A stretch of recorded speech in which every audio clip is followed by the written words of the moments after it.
Covert narcissists always do these 5 things. I'm going to go through them in this video.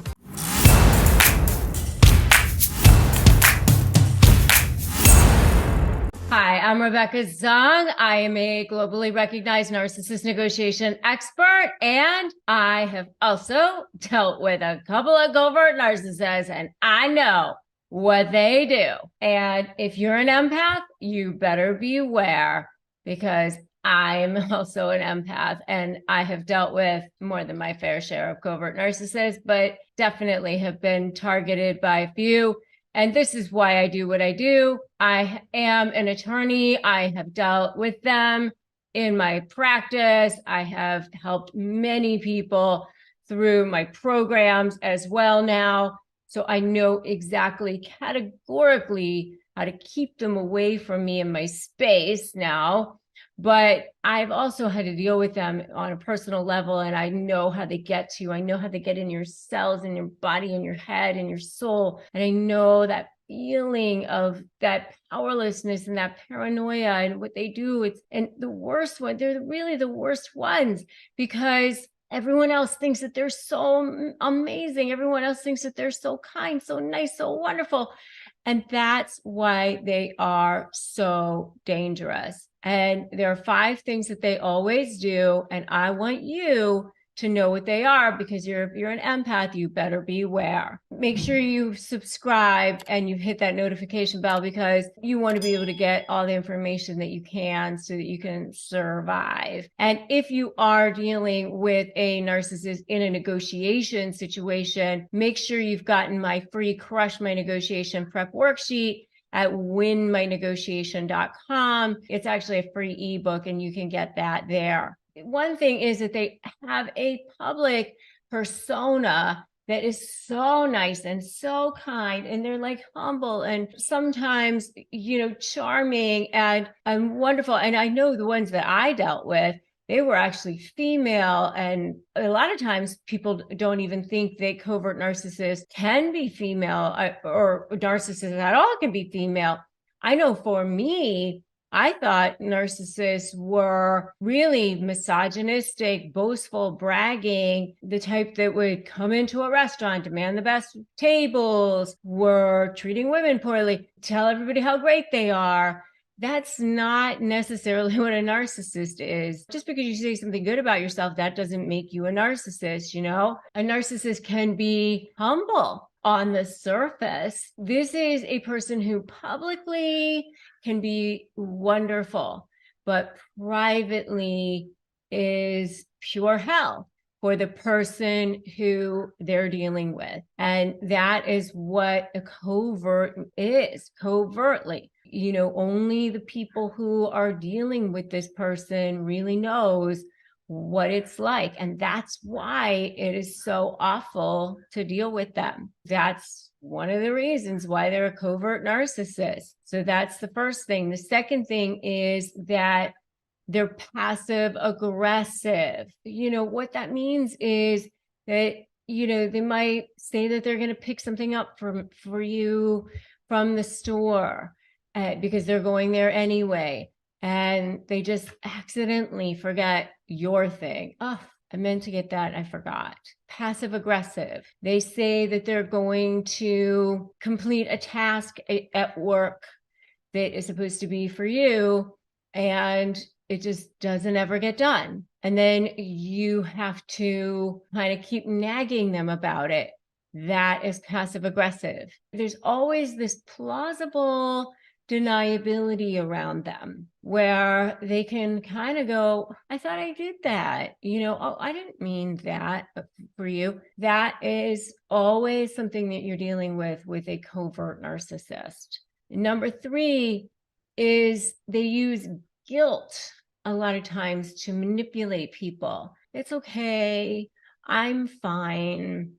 I'll just sit over here by myself. I've done so much for you.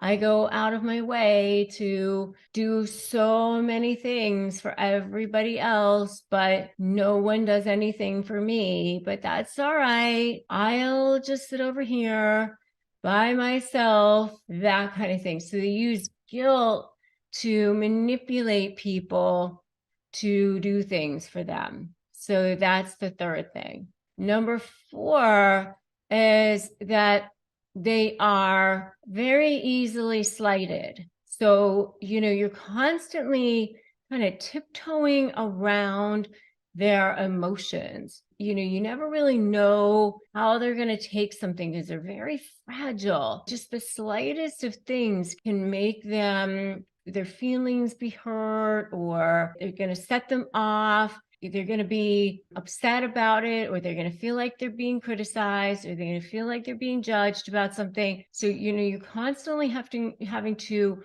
worry about how they're going to take something because they're extremely easily slighted. That's something that's very typical of a covert narcissist. Sometimes they're called the vulnerable narcissist because of that. If this is resonating with you guys so far, give me an amen in the comments. Let me know what you guys think. If you guys have seen this, give me examples of the kinds of things that you guys have seen with this, or, people that you've seen, that you've dealt with. I'd love to know what you all have seen and dealt with your covert narcissist so far. And by the way, if you are dealing with this, make sure that you are joined my free private Facebook group, Narcissist Negotiators with Rebecca Zung, because you do need to have the right kind of support. I have a sponsor on this channel, which is BetterHelp, and you can go to betterhelp.com/Rebecca Zung to get that help and support that you need as well. We receive commissions. It doesn't cost you any extra. We just want you to have help and support. Okay, so the last one is definitely the one that is always the case with covert narcissists. And that is that they always play the victim. Always poor me. It's always, life isn't fair. And let me tell you, with the covert narcissists that I have seen in my life, they will play the victim to the point they will ruin their own relationships with even people close to them, if necessary, to continue looking like the victim, because it's so important for them to remain being the victim so that they can get sympathy from people. I find it very sad that that's how they get supply. They get supply from being the victim. A lot of times they won't apologize to people because they've got this underlying rage. There's underlying boiling jealousy, rage that's always going on. But it's this anger, rage, jealousy thing happening. But for me, I'm the victim, and they're very good at reversing conversations when you try to call them out on things, at turning it around so that they're the victim because of that guilt thing and the whole thing, so that they're, once again, the victim. I mean, you can never win with them. If you're dealing with a covert narcissist, it ain't good.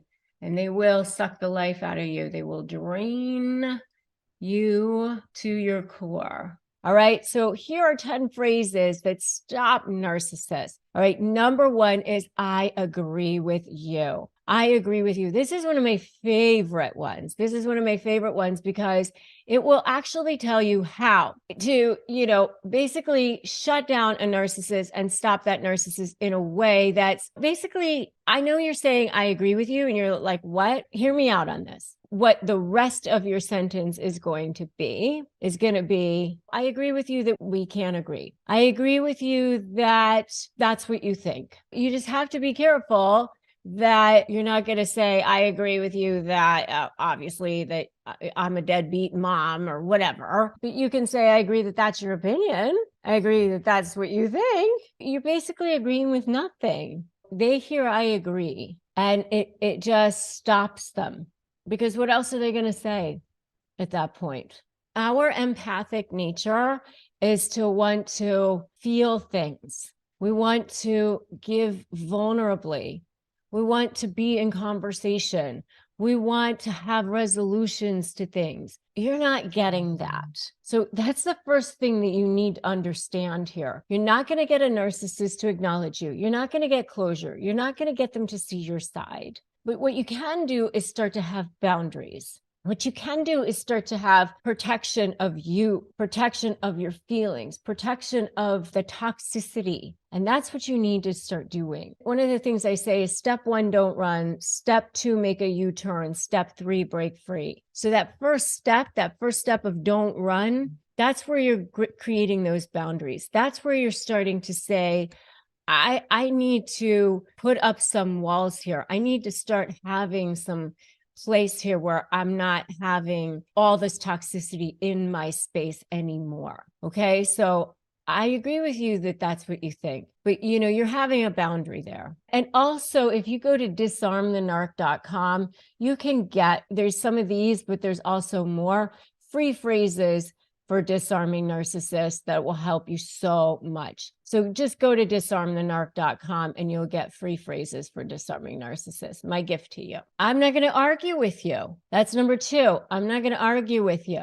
And if you just say that, I'm not going to argue with you, what can they do? I'm not going to argue with you. In other words, if somebody's pushing on you and you're not pushing back, you just take it away, it just falls away. I'm not going to argue with you. They're looking for that supply. They're trying to bait you. They want that. They need that. That's their food. It's their lifeblood. It's their oxygen. And if you're not giving it to them, then there's nothing they can do, right? I'm not going to argue with you. That's number 2. Number 3 is I can see that you're upset. You're starting to take yourself out of the equation and starting to look at it as if you are a third party. That helps you so much. I just recently heard it referred to as go to the balcony or something like that. You're taking yourself out of it. You're like getting a breath of fresh air. You're breathing. You're going outside. You're taking a look at it. You're surveying. You're looking down at the lawn. I can see that you're upset. You're just looking at them. It's like looking at a 2-year-old that's having a tantrum on the floor. Okay. I can see that you're upset. Just observing them. Number 4 is I hear you. A lot of times they just want to be heard. They just want to be seen, heard, and understood, just like all of us do, but narcissists like so much more so than others. Okay. So I hear you, and it just stops them. Number 5 is just say, thanks for the feedback, trying to bait you into saying something. I saw that you did this and you can't be doing that. And you're this type of a person. Just, oh, okay. Thanks for the feedback. Like if you go, what? I'm what? That like feeds it. You don't defend yourself when it comes to narcissists. It just gives them credence. It just feeds it. Even when they file motions in the court, it's not evidence. Number 6 is that's an interesting perspective. It's again, like, thanks for the feedback. It just stops them because there's nowhere else to go with that.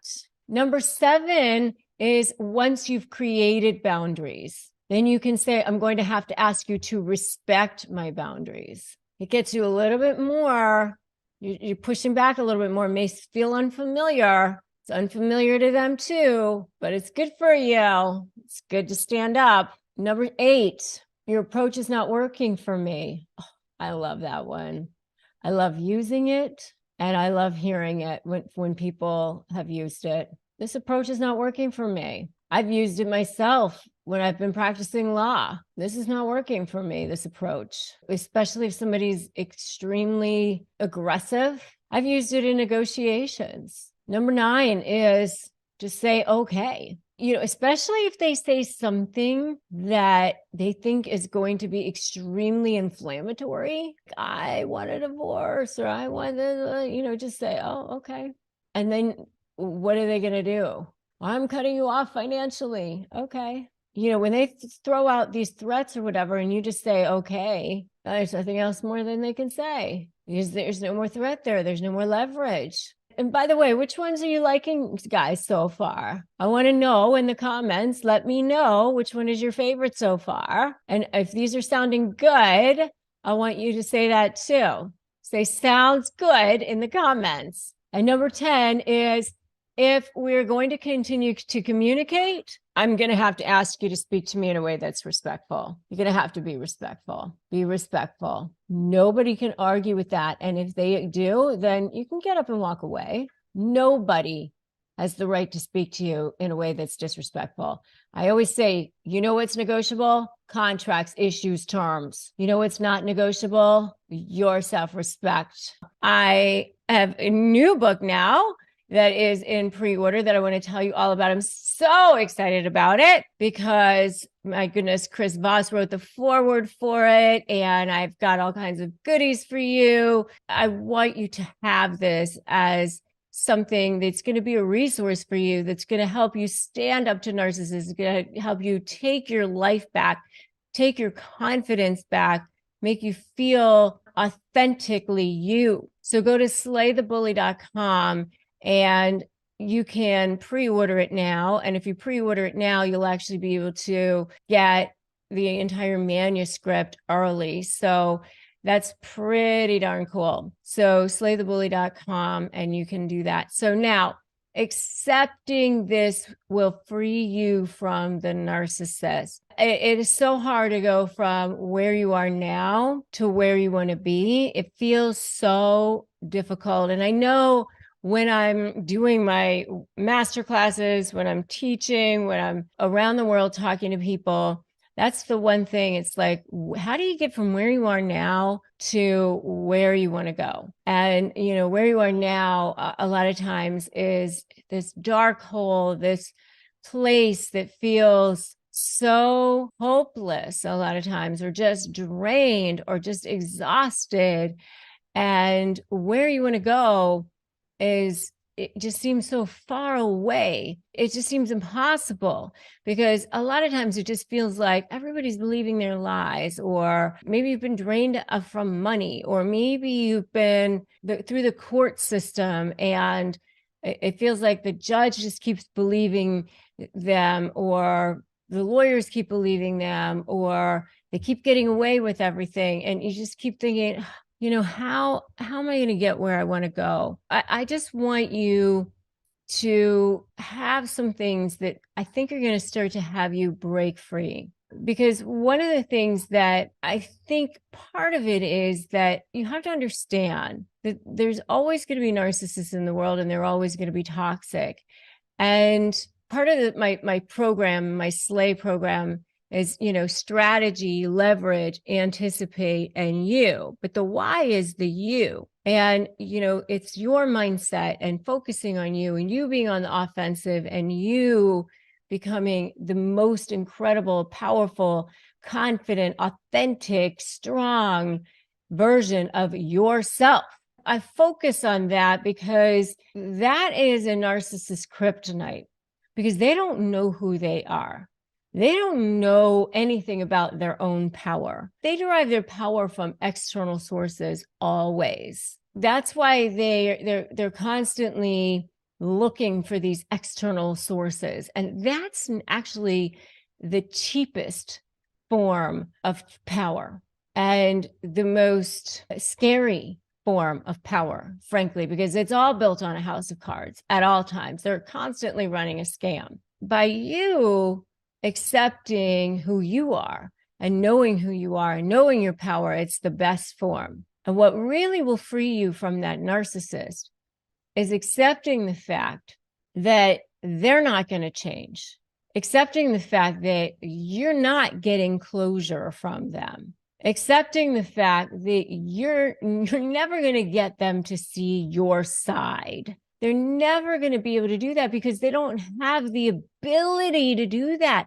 They don't have the ability to see past themselves. You know, they don't have the ability to even receive love, because they don't see that they're worthy of that.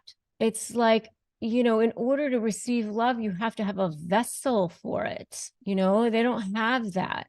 And so, you know, you're certainly not going to be able to get them to see your side, to acknowledge you, to acknowledge the things that you did for them. They cannot see past themselves. It's like a person who has a massive, huge toothache, you know, and they're in such pain, they can't see what's happening beyond that at that moment, because all they can think about is getting to the dentist and getting out of that pain.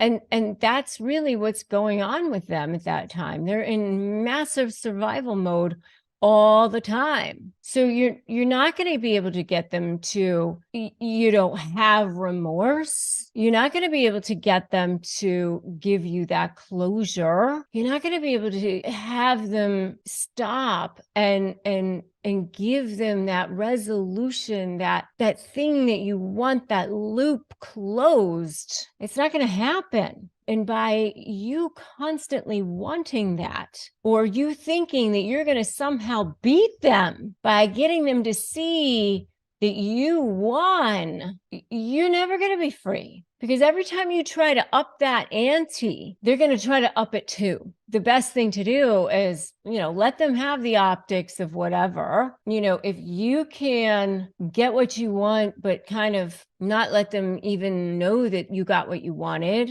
great. Who cares? Take your ego out of it. Throw them off the scent. Do your best acting job. Ask for way more than you want. And then if you get basically more than you wanted or something that you wanted and they didn't even know that you ended up with what you wanted, who cares? Because the bottom line is you're free, and wish them well, send them light because they need it. Down the road, you're going to be free and you're going to be able to get whole and you're going to be able to get healed and you're going to be able to go and get the help and support that you need. They're not, because they're never going to ask for it. They're just going to keep going down the road and trying to get more supply and continue to keep repeating the same patterns. And to be honest with you, they're probably going to go find some other source of supply that's less than you, and they're going to wish that they had you back. And you're going to have a bigger, better life that's going to be more fulfilled and more authentic and more whole and real. And you're not going to want them back because you're going to be healed at that point. So it's okay. And if this is resonating with you, I'd love to know what you're thinking in the comments, because that's when you're truly free. And I would love for you to put in the comments, truly free. You're breaking free. What happens when the narcissist realizes they shouldn't have played you? So what do I mean by play you? Well, what happens is this, and oh my gosh, I cannot tell you how many times I've seen this. This is how it plays out. They think they're so swift. They've got their regular source of supply over here. Could be their wife who's dutifully put everything into them for 20 years or 30 years or whatever, given them everything, given them love, given them, put them through school or whatever, been there, been the stable one, love them unconditionally, put up with all of their whatever moods and everything. They've been pretty bad to them. I'm using the narcissist in this particular case as the male, but it could be the female, whatever, or it could be a business partner. Could be the business partner who put up with them being the one who was moody and didn't do half the stuff that they said they were supposed to do, or 80% of the stuff they said they were supposed to do. And the business partner was the one who was there and stable and showed up and did all the things. Narcissist then goes out, thinks they're being swift and cool, starts grooming new source of supply, while old source of supply doesn't know, continues to be the good person. So they're gaming this whole situation. I've seen it. I'm going to give you a real world example. I had a situation where I was representing a woman whose husband, I think they found each other through Facebook or something. He ended up going to his high school reunion by himself because his wife, number one, had breast cancer. And then number two, ended up having to go help her mother because the mother was sick. So here's his wife, breast cancer, mother sick. They'd been married for like 25 years or something. put up with narcissist, jackass guy. He's, trolling Facebook, finds high school or I think it was a college ex-girlfriend, goes to his college reunion, hooks up with college ex, and thinks, I'm in like Flynn with the college ex.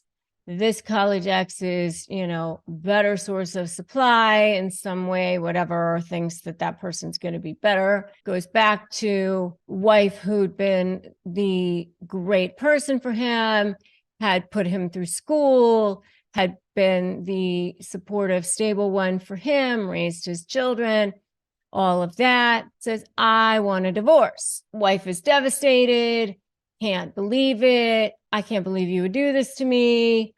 You are doing this to me while I've been sick, while my mother has been sick. Oh my gosh. Gets over the devastation. She's dying.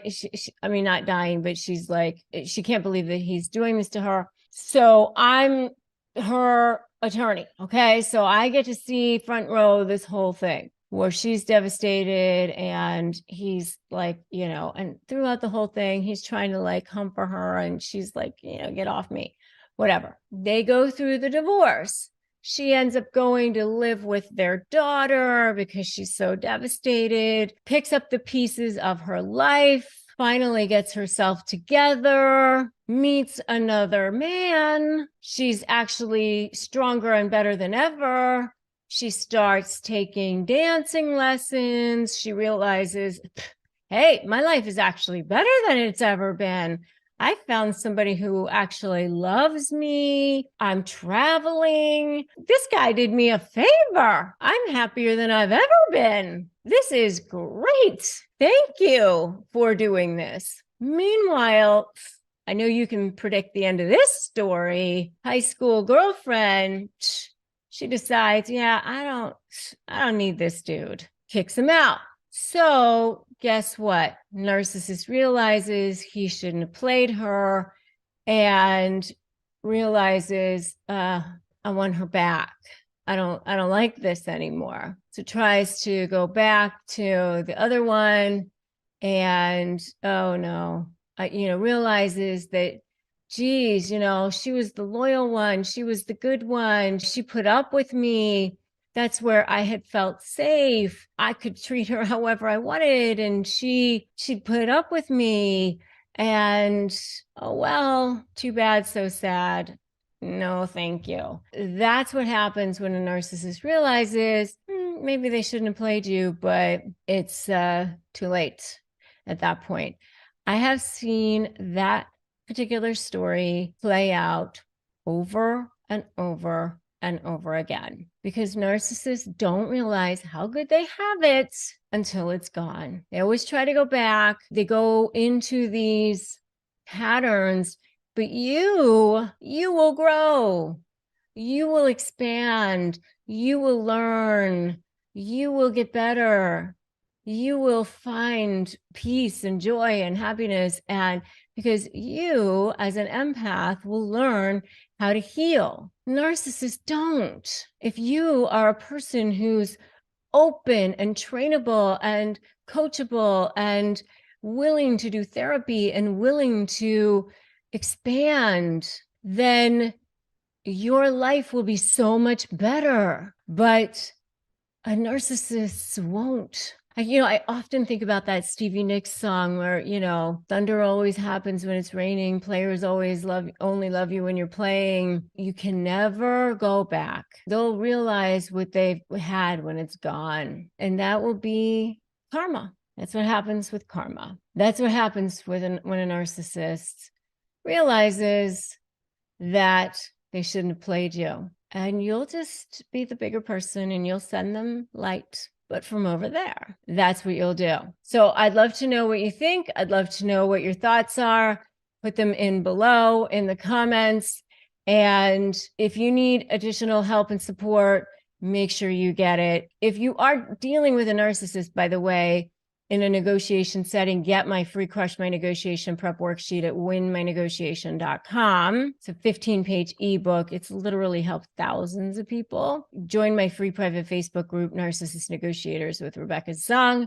And the next video that you should watch is the 6 types of narcissistic abuse and how to heal from it. So important. You should know the 6 types of narcissistic abuse and how to heal from it. Make sure you have subscribed here and hit that notification bell before you go do that. And then we'll go watch that next video together.